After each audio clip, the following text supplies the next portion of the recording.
I have proof that pretty much any moron can have a garden and grow vegetables, and that is that I have grown vegetables. Many of you remember I almost killed my garden before it had even started because I had put my onion and cauliflower starts on the railing on our porch, and the wind blew it off and committed a planticide. No!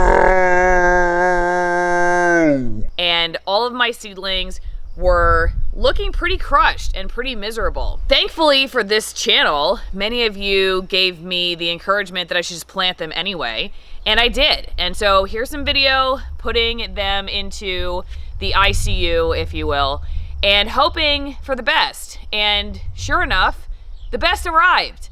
We watched them get a little bit more hardy before we left for the East Coast a couple weeks ago.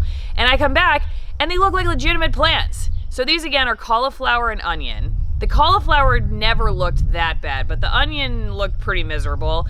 And all of the ones that I planted are doing great. I didn't plant all of them because some of them looked so miserable. I decided to give them to the producer as a science experiment, our daughter, the producer as we call her. Because, well, I don't know, I figured she couldn't really do worse to them, and she's in that stage where she kind of loves things to death, if you know what I mean, like worms. We're trying to teach her that pulling a worm apart into multiple pieces does not create several live worms that you could love to just have more to love that actually, in fact, kills the worm. And so she's experimenting these days. She's in that toddler experimental stage. So, you know, we just decided to give her the starts that did not look like they were at the top of the recovery chain. So anyway, the ones that I did plant are looking great, and frankly, I am really actually impressed with the entire garden. Lynn built me these raised platforms to put storage containers in that we got at Home Depot, and this is our first time doing a storage container garden. I gotta say, it is really nice not having to bend over to do weeds or anything like that, and to work with the garden seed and stuff. It's a lot easier to have them raised up, so I highly recommend that. I think if I were to do the containers again, and I'm probably gonna do a separate video on this, I would not choose these plastic bins, because of course after I seeded them, I started reading all about growing food in plastic, and is it food grade plastic, and all this mess. And so anyway, separate video for that another time. But they're growing really well. The vegetables are growing really well. The spinach is like, some of these leaves are the size of my finger, which is pretty cool. We come back from the East Coast after a couple weeks being gone, and they just bloomed like so big. I was incredulous when I came back and saw the garden the way it is. So the spinach is looking great. The arugula is looking great. The mustard greens are looking great. There's this mystery vegetable. I have no clue what this is. Maybe you can tell me in the comment section. Word to the wise for people who are starting out in gardening as I am, label the rows. It'll be nice to know later. You think you're gonna know because you'll just be able to tell. Well, not really. Like, it's kind of like being able to tell that a 6-month-old is a girl or a boy when they're just wearing, like, I don't know, a gray outfit. Like, they all look the same. So I think vegetables are kind of that way. Seedlings, you know, they just all look the same, and at least to somebody who's not an expert. So the one reason it kind of is difficult, because you might say, who cares? I'll just find out later when it gets older. But the reason you might care is because it's hard to know what's a weed and what's the vegetable if you don't know what you're growing. Because I think that you can kind of tell if you're a little bit aware of what it is that you're growing. One vegetable I highly recommend if you like mustard greens is wasabi arugula. We got these seeds from Baker Creek Heirlooms, and this is really good. It tastes like wasabi. If you like that horseradish taste, highly recommend the wasabi arugula. Go check it out. But anyway, I couldn't be happier. Honestly, I think the garden's looking great. It's finally warm enough that I'm gonna put some more seeds in the ground. Most of the seeds I got were really in that kind of 50-degree range for planting, and so we're finally regularly in that, so I feel comfortable doing that.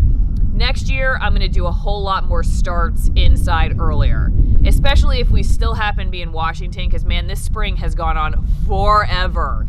So that's another thing I've learned.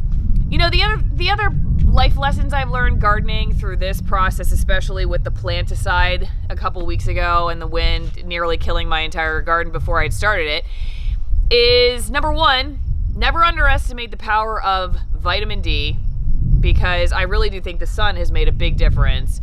And finally, warmer temperatures, that is all really like just accelerated the growth of the garden. Also, it's not how you fall, it's how you get up. It's not the mistake, as we used to say in television news, it's not necessarily the sentence that you say wrong, but how you recover. Anchorman should have taught all of us that.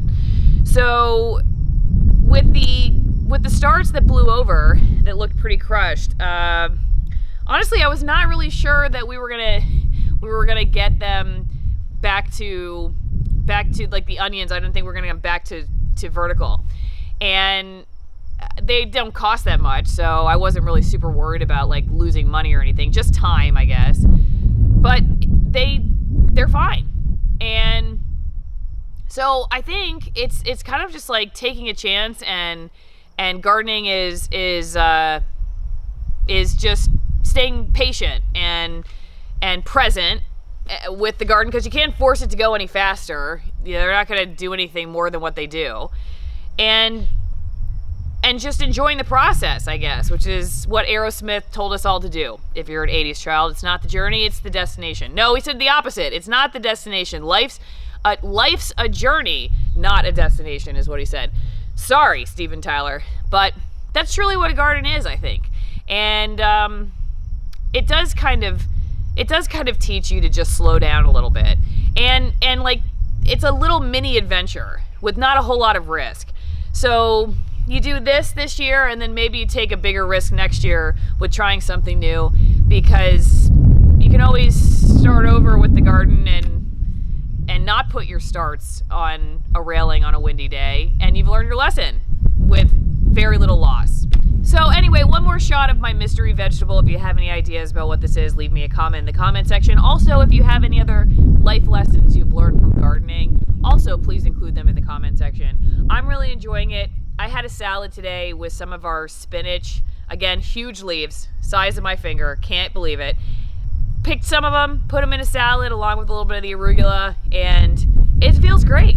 It feels great to put effort into something real and follow it like start to finish. Like start to purpose. You know what I mean? Like you watch the purpose fulfilled.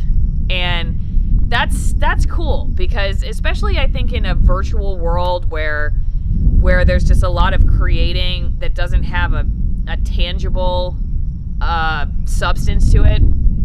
I think there's something really powerful about